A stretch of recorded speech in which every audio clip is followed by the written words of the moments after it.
Assalamu alaikum dear students, welcome back to my channel Study and Learn, and those who are new please like, share and subscribe my channel। तो आज study and learn में हम सीखने जा रहे हैं De Morgan's law. De Morgan laws जो है वो बहुत इम्पॉर्टेंट हैं। हम सेकेंडरी क्लासेस से लेकर हायर सेकेंडरी और फिर स्कूल कॉलेज यूनिवर्सिटी लेवल तक आपको ये लॉज बहुत काम आते हैं और बहुत इस पर वर्किंग वगैरह होती है।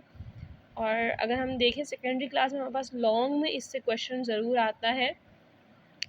और छोटे छोटे कॉन्सेप्ट जो समझे हमने पीछे सीखे हैं, ये उन सब की अगर आपको वो सब आते हैं तो डी मॉर्गन लॉ जो है वो आपके लिए करना बहुत ही इजी है, कोई मुश्किल नहीं है। तो यानी ये उन सब की कलेक्शन है जो जो हमने छोटे छोटे मेथड जो है वो पीछे सीखे हैं। तो चलते हैं अपने क्वेश्चन की जानिब बग़ैर टाइम वेस्ट किए। ओके जी, तो क्वेश्चन हमारे पास इस तरह से आता है कि हमारे पास कोई यू सेट होता है यानी यूनिवर्सल सेट होता है, और ए और बी जो हैं वो उसके सबसेट होते हैं। अब इसका क्या मतलब है, ये कि ये एक ऐसा बड़ा सेट होता है कि इसमें जितने एलिमेंट्स होते हैं, ए और बी के जितने भी एलिमेंट्स होते हैं वो सब इसके अंदर मौजूद होते हैं। जैसे आप देख सकते हैं कि ए के अंदर अगर 1 3 5 7 है तो वो इसके अंदर मौजूद है। इसी तरह बी के अंदर अगर 3 4 5 6 है तो वो भी इसके अंदर मौजूद है। तो ये एक यूनिवर्सल सेट है और ए और बी जो है वो इसके सबसेट्स कहलाते हैं। तो हमारे पास जो क्वेश्चन आता है वो कुछ इस तरह आता है कि हमें डी मॉर्गन्स लॉ प्रूव करने होते हैं। अब यहाँ पे देखें, ये दो लॉज हैं, ये आप देख रहे हैं लॉ 1 और ये 2। तो अब ये कह रहे हैं वेरीफाई डी मॉर्गन्स लॉ, यानी इन्होंने ये नहीं बताया कि कौन सा लॉ करना है। इसका मतलब कि आपको दोनों करने। तो अगर ऐसा हो दोनों करने हो तो आप दोनों कर लें, और अगर एक आपको क्वेश्चन में कहा गया हो कि आपने ये वाला वेरीफाई करना है तो आप ये वाला कर दें। अगर सेकंड वाला आपसे कहा गया हो तो वो कर। तो इट डिपेंड्स ऑन क्वेश्चन कि आपसे क्या पूछा जा रहा है, दोनों पूछे जा रहे हैं या कोई एक पूछा जा रहा है। तो पहले हम इन दोनों को करेंगे इंशाल्लाह, लेकिन अभी जो मैं करवाने जा रही हूँ वो आपको इसका फर्स्ट लॉ है। ओके जी, तो आज मैं आपको इसका फर्स्ट वाला करवाऊँगी। तो फर्स्ट में हमारे पास क्या आता है कि A union B whole complement is equals to A complement intersection B complement. तो सोल्यूशन के बाद हम अपने सेट्स लिखेंगे जो हमें क्वेश्चन में गिवन है। उसके बाद हमने वेरीफाई करना है इन दोनों को, तो अभी हम इससे वेरीफाई करेंगे, ठीक है। ये हमारी राइट हैंड साइड है और ये हमारी लेफ़्ट हैंड साइड है। तो सबसे पहले हम वर्किंग में आते हैं। टेकिंग लेफ़्ट हैंड साइड, हम ये वाली साइड ले लेंगे। A union B whole complement, इसको इस तरह पढ़ते हैं, ठीक है। A union B whole complement. अब यूनियन किस तरह निकालते हैं वो भी मैं पीछे से आप लोगों को बता चुकी हूँ, और फिर हम इस होल का कॉम्प्लीमेंट कैसे निकालेंगे तो वो भी लेकिन हम आपको यहाँ पे भी मैं बताती चलूँ। यूनियन मीन्स कि हमने इकट्ठा करके दोनों सेट्स को लिखना है, तो मैंने इकट्ठा करके सीक्वेंस के साथ इन दोनों सेट्स को लिख दिया। जैसे कि यहाँ पे है 1 लिख दिया, 3 लिख दिया, 3 दोनों में था तो हमने एक दफ़ा लिख दिया, ठीक है। इट्स अ प्रॉपर कि हम 2 दफ़ा नहीं लिखते। उसके बाद 5 लिख दिया, उसके बाद 4 लिख दिया, उसके बाद 5 दोनों में था तो भी एक दफ़ा लिख दिया, फिर 6 लिख दिया और 7 लिख दिया। तो ये हमारा ए यूनियन बी निकला। अब हमने क्या करना है, होल कॉम्प्लीमेंट मतलब ये होता है कि हमने A union B whole complement मतलब कि यू माइनस, हमने पीछे देखा था कि कॉम्प्लीमेंट का मतलब यही होता है कि जिस नंबर के ऊपर कॉम्प्लीमेंट होता है वो यू में से माइनस होता है, ठीक है। अगर ए के ऊपर ए कॉम्प्लीमेंट हमें निकालना है तो हम यू में से ए को माइनस करते हैं, बी कॉम्प्लीमेंट निकालना है तो हम यू में से बी को माइनस करते हैं। इसी तरह अगर हमारे ऊपर होल के ऊपर कॉम्प्लीमेंट लगा हुआ है तो हम क्या करेंगे, तो हम यू में से उसको माइनस करेंगे, ठीक है।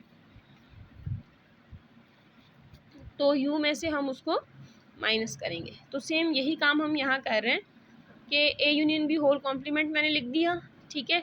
यहाँ पे ये मैंने यू का सेट लिख दिया और माइनस ये ए यूनियन बी का सेट लिख दिया। अब ये ए यूनियन बी हमारे पास कहाँ से आया है, ये हमने पीछे सॉल्व किया है अभी। ये है 1 3 4 5 6 7, तो ये है हमारा ए यूनियन बी।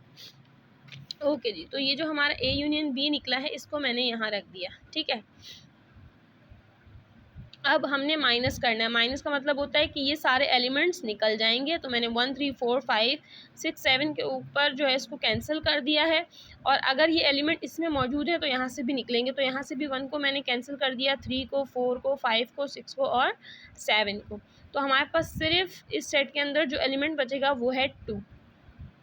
ठीक है, तो हमारे पास ये क्या निकल आया, A union B whole complement. तो ये हमारी एक साइड सॉल्व हो गई, इसलिए हमने इसको इक्वेशन नंबर 1 का नाम दे दिया। ठीक है, ये साइड ये थी ए यूनियन बी होल कॉम्प। पहले हमने यूनियन निकाला, फिर उसका ए यूनियन बी निकाला, फिर उसको हमने यू में से माइनस करवाया। तो 2 काम हमने किए। ठीक है, अब आ जाते हैं हम अपनी राइट हैंड साइड की तारीफ। तो हमारी राइट हैंड साइड पे क्या था, A complement intersection B complement. अब ये दोनों काम हम जानते हैं कि ए कॉम्प्लीमेंट किस तरह निकालते हैं और बी कॉम्प्लीमेंट किस तरह निकालते हैं। तीसरा काम हमें ये करना पड़ेगा कि हमें इन दोनों का इंटरसेक्शन करना पड़ेगा। तो चलिए करते हैं। ए कॉम्प्लीमेंट यू माइनस ए, ये है यू का सेट और ये है ए का सेट। ए के सारे एलिमेंट्स जो हैं वो इसमें से निकल जाएंगे। तो 1 3 5 7 इसमें से निकल गए। तो यू के जो एलिमेंट्स बचे वो हैं 2 4 एंड 6। ओके जी, तो नेक्स्ट पे आते हैं B complement u minus B. अब दोबारा u का सेट लिखा माइनस b का सेट लिखा। 3 4 5 6 चूँकि b के अंदर है तो यहाँ से कैंसिल हो जाएंगे, तो वो u में से भी कैंसिल हो जाएंगे। 3 4 5 6, तो हमारे पास जो बचा वो है 1 2 एंड 7। तो जब a कॉम्प्लीमेंट निकला, b कॉम्प्लीमेंट निकला, तो अब हमने क्या करना है, इन दोनों का इंटरसेक्शन करना है। इंटरसेक्शन मीन्स ये देखिए मैंने यहाँ लिख दिया है, A complement intersection B complement. A का सेट यानी ए कॉम्प्लीमेंट का सेट, सॉरी, जो हमने निकाला है। ठीक है, 2 4 6, और बी कॉम्प्लीमेंट मतलब 1 2 7 जो हमने निकाला है। अब इन दोनों का हम क्या कर देंगे, इंटरसेक्शन कर देंगे। मीन्स कॉमन जो इसमें सेम होगा वो हम लिख देंगे, तो वो हमारे पास आ जाएगा 2। अब आपने देखा ये इक्वेशन 1 थी जो लेफ्ट हैंड साइड से आया था, और ये इक्वेशन 2 है जो राइट हैंड साइड से आई है। अब देखें आप, दोनों आंसर्स हमारे सेम है, तो हम ये कह सकते हैं हेंस हमने वेरीफाई कर दिया from equation 1 and equation 2 it's verified that left hand side is equals to right hand side. तो ये है हमारा आंसर।